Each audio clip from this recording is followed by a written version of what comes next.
What is up, budget billers? My name is Trell and we have a major situation on our hands. The United States is more troubled this week than we ever have been in the past. We are dealing with the debt ceiling being raised, or else the government may default on its responsibilities, where the government will run out of money. Of course, if that happens, it would be the first time in history. We also have the U.S. on the verge of having a government shutdown if Congress doesn't get their act together in order to work together to prevent this from happening. And then we have some concerns around the vote that was scheduled for today on the $1.2 trillion bipartisan bill in the House. I mentioned to you on the previous video that Representative Pramila Jayapal said that we just don't have the votes in order to pass the bipartisan bill in the House on Monday. Well, with careful thinking, House Speaker Nancy Pelosi has decided to push that vote back a little bit from today to now on Thursday. This was the right move, as so many progressives in the 96-member caucus was planning to vote against the bill anyways. So that won't be happening today after all. But there may be two more votes that might happen. A vote to increase the debt ceiling and a vote to prevent the government from shutting down. We are going to be talking about those today on this video, as well as some daily news bites. Now, those are just some of the topics that we are going to cover today, but if this is your first time to the channel, hey, welcome and glad to have you. On this channel, we talk about finance, real estate, credit cards, Bitcoin and crypto, and stimulus update news. So if you're interested in any of those, go ahead and hit the subscribe button for me. That way you can join our community. Also, if you end up liking the content in this video or even laughing at one of my jokes, then be sure to like this video. Other than that, guys, hey, let's go ahead and jump right into the video. Okay, guys, the bipartisan bill vote that was scheduled for today in the House by the House Speaker, Nancy Pelosi, has been moved to later this week. Several lawmakers have warned Pelosi that progressives were planning on voting against the $1 trillion bipartisan bill until the Senate approves of the larger stimulus package that's in the Senate. We heard from Representative Pramila Jayapal, and she said she is standing by her claim that her members will not vote for the $1 trillion bipartisan infrastructure bill without passing the $3.5 trillion package. Jayapal said in a bold statement, "To those who think progressives are bluffing about voting down this bipartisan package, try us."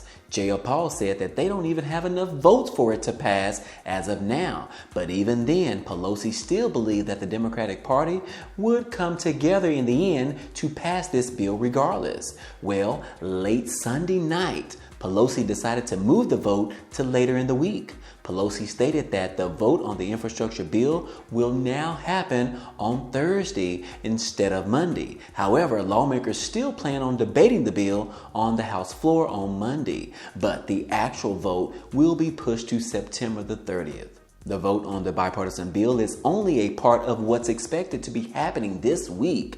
Democrats will also be taking action on the $3.5 trillion package for the social spending bill. They are currently still working on the draft of the bill, and negotiations are still taking place. Now, they still don't have enough people in the Senate supporting this bill without the help from any Republican senator. But don't forget, the Democrats was able to pass the third stimulus bill without the help of any Republicans voting on that bill. Not one single Republican voted in favor for the third stimulus package. And now that we are on the fourth stimulus package, the Republicans are acting in the same way. Not one Republican will be voting in favor of passing this massive $3.5 trillion stimulus bill. So the Democrats are trying to pass it by themselves, but they still need the 50 votes in order to do it, which would include two senators that are in opposition of the bill right now. And that would be Senator Joe Manchin and Senator Christine Sinema. They both are not ready to pass this bill for multiple reasons. The main reason being that $3.5 trillion is just way too much money to be spending right now.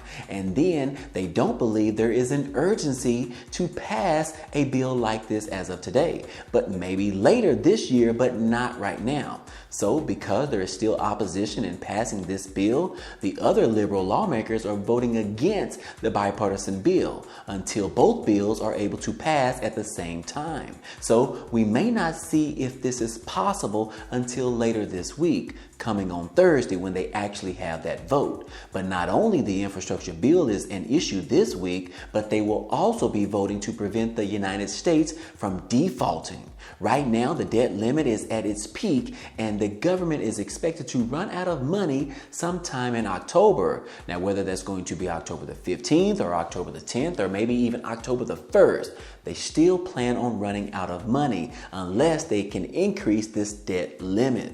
Now, standing in front of that from happening is McConnell and other Republicans. They plan to vote against the debt ceiling increase, which means that the government would run out of money and they could default on its obligations. The government's funding is set to expire at 12:01 a.m. on Friday, which would partially shut down the government if Congress doesn't act quickly.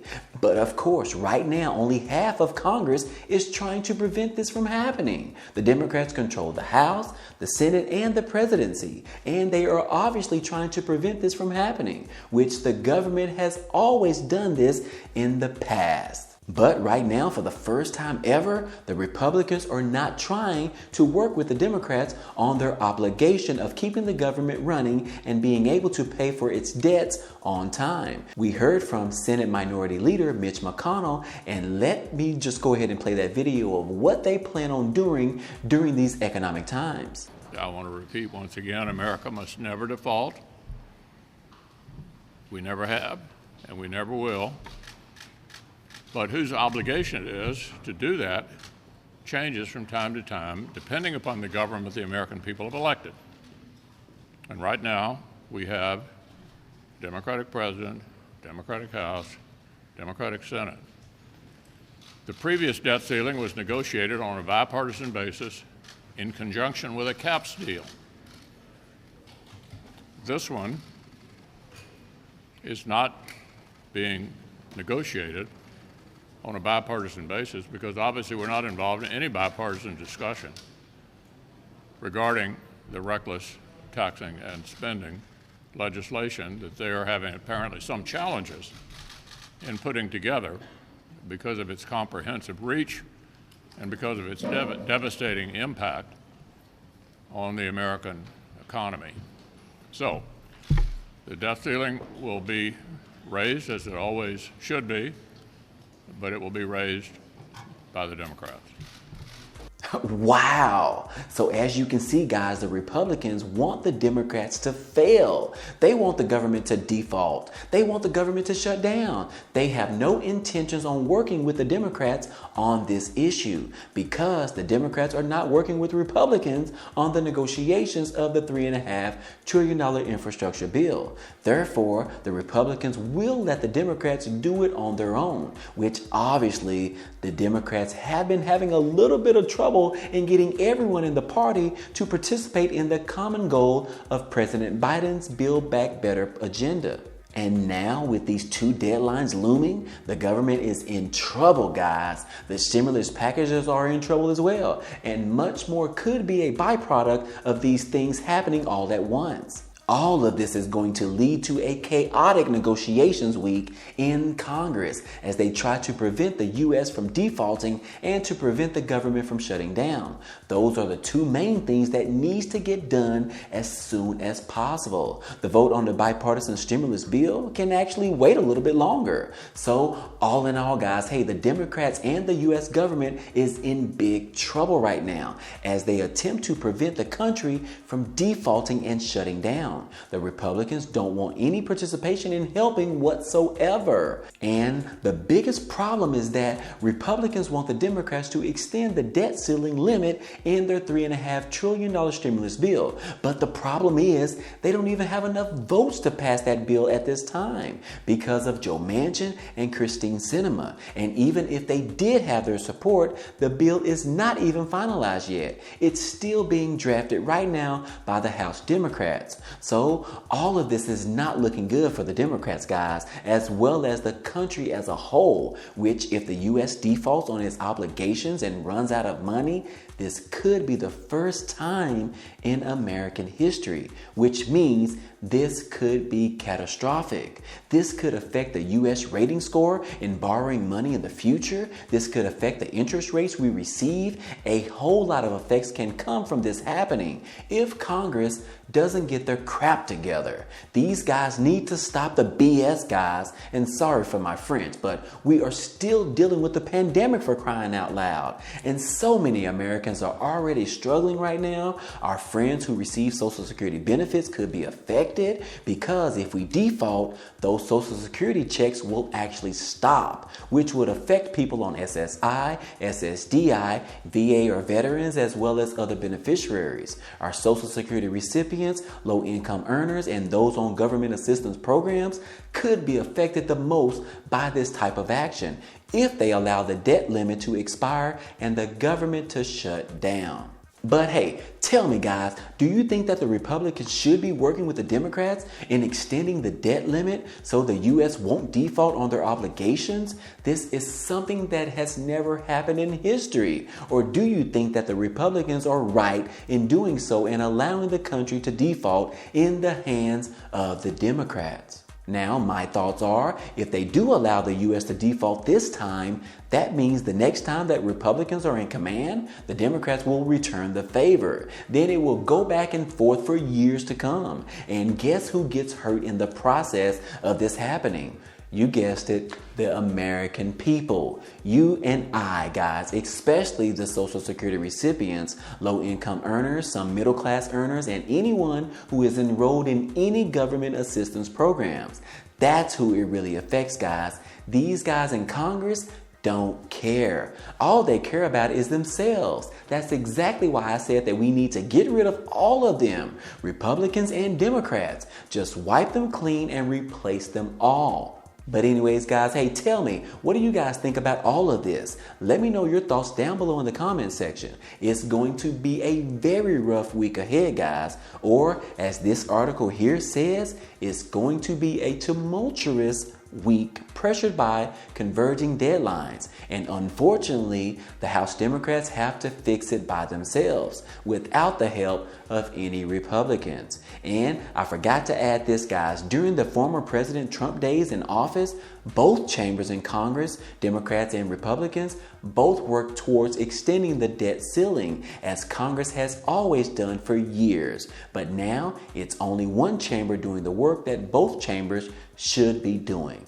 Anyways, guys, hey, I will keep you posted on what happens with these two votes sometime today in the House. And hopefully the Democrats can figure out something that they can do to avoid a catastrophe from happening. Maybe Manchin and Sinema will get on board for the betterment of this country. Yeah, we will see, guys. In other news, President Joe Biden may owe the IRS up to $500,000 in back taxes. Apparently, Biden used some S corporations in the past in order to avoid taxes on speaking fees and book sales. According to this article, Biden avoided paying Medicare taxes before he took office, and he could owe up to $500,000 in back taxes, which is weird because President Biden wants to raise taxes in 2022 in order to raise an upward of $2.1 trillion while claiming the rich need to pay their fair share. But from this article, it appears that Biden has been using some of the same loopholes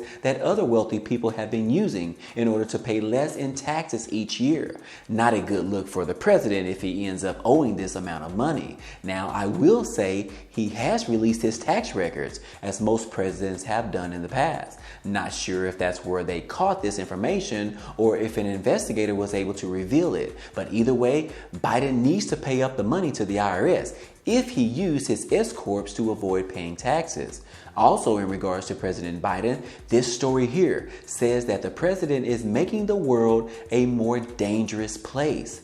This is in reference to all of the things that have happened under Biden's time in office, which really hasn't been that long, guys. But from the withdrawal from Afghanistan and the way we actually did it, which allowed Americans to die in the process, as well as innocent Afghans being struck by that drone strike, and now now the Taliban and ISIS-K are stronger and energized more than ever. And then recently, Biden spoke to the United Nations General Assembly, where he continues to claim that America is back and that the United States intends to lead on all of the greatest challenges of our time.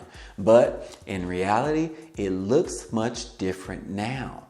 As inflation kicks in strong with the prices of everything surging, still people having no jobs to go to, people are still struggling, and now the U.S. on the verge of defaulting on its obligations, it is not looking good at all for the Biden administration. I'm sure Biden wished he never took this job opportunity.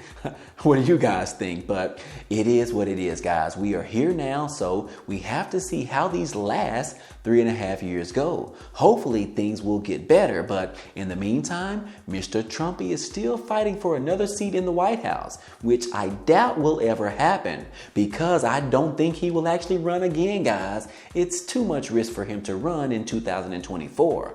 But anyways, guys, hey, my time is up for today. This has been your 4th stimulus check update. Now, if you enjoy any of this information or found it to be useful, hey, go ahead and hit that like button for me. It definitely helps out a lot, and it also tells YouTube to share this video with others. And if you haven't already, hit the subscribe button for me so that you can be a part of this community, and hit the notification bell to be notified of each new video. Again, as always, hey, I appreciate you guys stopping by and watching, and I hope to see you on the next video.